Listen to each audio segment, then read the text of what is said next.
Hello दोस्तों, कैसे हैं आप सब। आई होप आप सब लोग बहुत अच्छे होंगे। दोस्तों, आज मैं सेकेंड सेमेस्टर का साइंस का प्रोजेक्ट बनाना बता रही हूँ कि उसमें कैसे क्या लिखना है। और आज का चैप्टर है, आज के प्रोजेक्ट चैप्टर का नाम है प्रकाश संश्लेषण। आज मैं आपको प्रकाश संश्लेषण के बारे में समझाऊंगी भी, और उसमें क्या कैसे लिखना है वो भी मैं बताऊंगी। चलिए अब हम आगे चलते हैं, ठीक है। प्रकाश संश्लेषण की परिभाषा। प्रकाश संश्लेषण एक ऐसी प्रक्रिया है जिसमें हरे पेड़ पौधे सूरज के प्रकाश और कार्बन डाइऑक्साइड की मदद से अपना भोजन बनाते हैं। दोस्तों, जो पेड़ पौधे हैं वो अपना भोजन किसकी सहायता से बनाते हैं? वो प्रकाश संश्लेषण की ही सहायता से अपना भोजन बनाते हैं, ठीक है। अब हम आगे चलते हैं। यह एक ऐसी प्रक्रिया है जिसमें सूर्य की ऊर्जा रासायनिक ऊर्जा में परिवर्तित होती है। इसका उपयोग कई जीव जंतुओं जैसे पेड़ पौधे, शैवालों, बैक्टीरिया आदि से करते हैं।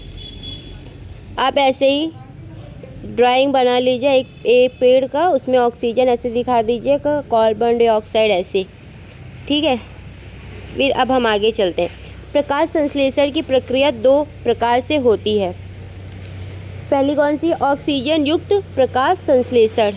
यह सामान्य रूप से पाई जाने वाली संश्लेषण प्रक्रिया है। इसमें सूर्य की ऊर्जा इलेक्ट्रॉन को पानी से कार्बन डाइऑक्साइड में परिवाहित करती है। इसमें कार्बोहाइड्रेट बनता है। इस प्रक्रिया में CO2 को E मिलता है तथा जल ऑक्सीकृत हो जाता है। परिणाम स्वरूप कार्बोहाइड्रेट ऑक्सीजन के साथ रिहा होता है। यह प्रक्रिया श्वसन के प्रतिभार के रूप में काम करती है। सभी प्राणी अपने श्वास के द्वारा जो छोड़ते हैं, यह प्रक्रिया ऑक्सीजन में बदल के वायुमंडल में छोड़ देती है। अब फिर दूसरा है ऑक्सीजन रहित संश्लेषण।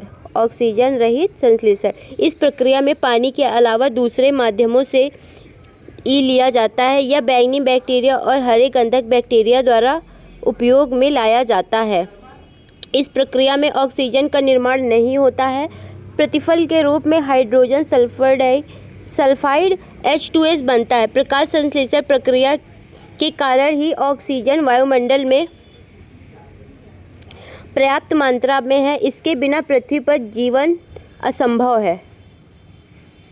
दोस्तों, पौधों को पोषक तत्व प्रदान करने में यह प्रमुख रूप से कारगर है, ठीक है। अब हम आगे चलते हैं। प्रकाश संश्लेषण की प्रक्रिया, ये देखिए कैसे होती है। प्रकाश संश्लेषण की प्रक्रिया, आपको हेडिंग डालना है या ऐसे सूर्य बनाना है। फिर ये ऐसे इसमें सोलर एनर्जी, फिर आपको इसमें लिखना है C6O2 + 6H2O। फिर इससे बनेगा ग्लूकोज C6H12O6 + 6O2 ऑक्सीजन, ठीक है। यह प्रकाश संश्लेषण का एक रासायनिक समीकरण है। अब एक और है 6CO2 + 6H2O + सोलर एनर्जी। फिर उससे क्या बनेगा? C6H12O6 + 6O2। 6O2 में दोस्तों 6 अणु हैं। H2O के 12 अणुओं के साथ ऊर्जा की सहायता से जुड़ जाते हैं। परिणाम स्वरूप कार्बोहाइड्रेट या शर्करा का एक अणु सांस लेने लायक ऑक्सीजन और पानी के 6 अणुओं के साथ मिलता है। इस प्रक्रिया का सबसे प्रमुख घटक क्लोरोफिल है, जो हर प्रकार के पौधों में पाई जाती है। दोस्तों, क्लोरोफिल की ही वजह से जो पेड़ पौधे होते हैं उनकी पत्तियां हरी होती हैं। इनका मुख्य काम सूर्य की रोशनी को सोखने का होता है। यह हरे रंग की होती है। सूर्य की किरणों के लाल और नीले रंगों को सोख लेते हैं। इसका एक बैक्टीरियल संस्करण भी होता है जिनको बैक्टीरियोजो क्लोरोफिल कहते हैं। अब हम आगे चलते हैं। प्रकाश संश्लेषण को प्रभावित करने वाले कारक। प्रकाश संश्लेषण को जो प्रभावित करते हैं वो कारक कौन कौन से हैं उसको भी देख लेते हैं। प्रकाश की तीव्रता की मात्रा और तापमान कुछ महत्वपूर्ण कारक हैं जो कि प्रकाश संश्लेषण प्रक्रिया को प्रभावित करते हैं। नंबर 1 है प्रकाश का प्रभाव। जब प्रकाश की तीव्रता ज़्यादा होती है तो प्रकाश पर निर्भर प्रक्रियाएं गति पकड़ती हैं। उसी अनुपात में फिर प्रकाश संश्लेषण बढ़ता है। ज़्यादातर पौधे अपने पत्ते इस प्रकार फैला के रखते हैं ताकि उन पर सूर्य की किरणें ज़्यादा मात्रा में पड़े। जितनी ज़्यादा मात्रा में प्रकाश का फोटोन पौधों के पत्तों पर पड़ता है उतनी ज़्यादा मात्रा में क्लोरोफिल के अणु सोख लिए जाते हैं। इससे ज़्यादा ज़रूरत लायक ऊर्जा उत्पन्न होती है। प्रकाश पर निर्भर रहने वाली प्रक्रिया इस ऊर्जा का इस्तेमाल करते हैं। इन प्रक्रियाओं का तापमान में बदलाव होने का कोई प्रभाव नहीं पड़ता है। प्रकाश की तरंग दैर्घ्य भी एक महत्वपूर्ण कारक है। 700 nm तरंग पर प्रकाश अच्छे से सोखता है और प्रकाश संश्लेषण की प्रक्रिया तेजी से होती है। नंबर 2 पॉइंट है CO2 का प्रभाव। CO2 का प्रभाव दोस्तों, इसमें क्या लिखना है?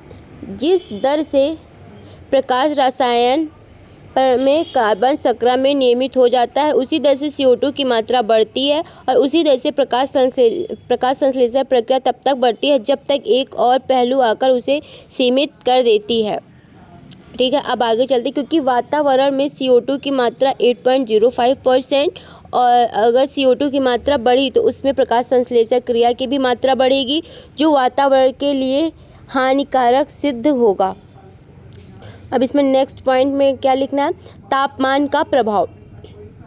जितना तापमान बढ़ता है दोस्तों, जितना तापमान बढ़ता है, प्रकाश संश्लेषण की प्रक्रिया भी उतनी तेजी से बढ़ती, क्योंकि यह एक रासायनिक प्रक्रिया है, अतः सारी क्रियाओं का भी तापमान बढ़ जाता है।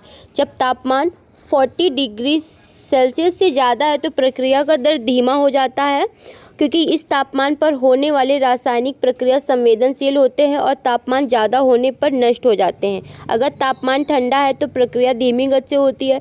क्रियाओं के एंजाइम पर तापमान का बहुत प्रभाव पड़ता है। अब हम आगे चलते हैं। प्रकाश संश्लेषण का महत्व। इनकी वजह से वायुमंडल में O2 व CO2 के अनुपात में बैलेंस बना रहता है। जब जानवर पौधों को कहते हैं तब पौधों से रासायनिक ऊर्जा जानवरों को मिल जाती है। इस प्रक्रिया को हम जीवन का स्रोत कह सकते हैं। इस प्रक्रिया के दौरान पौधे अपने अंदर ले लेते हैं और O2 छोड़ते हैं, जिससे हम सभी प्राणी श्वास ले पाते हैं। इस प्रक्रिया को श्वसन का उल्टा माना गया है। पौधों को छोड़कर सभी प्राणियों को सर्वाहारी कहा जाता है, क्योंकि उनका खाना पौधों के माध्यम से ही आता है। दुनिया के 70% लोग खाने के लिए पौधों पर निर्भर होते हैं। जनता का कि खाना पशुओं से आता है, जो आहार श्रृंखला के भाग है, और यह आहार श्रृंखला पौधों से ही शुरू होता है। ठीक है, उपयुक्त तथ्यों के आधार पर यह निष्कर्ष निकलता है कि पृथ्वी पर जीवन जीने के लिए प्रकाश संश्लेषण प्रक्रिया बहुत ज़रूरी है। सूर्य की रोशनी, पानी और पौधे एक साथ मिलकर धरती पर जीवन बनाए रखने का काम करती है। अतः यह जरूरी है कि इनके रख रखाव पर ध्यान दिया जाए और इनको संरक्षित रखना अपना कर्तव्य समझें।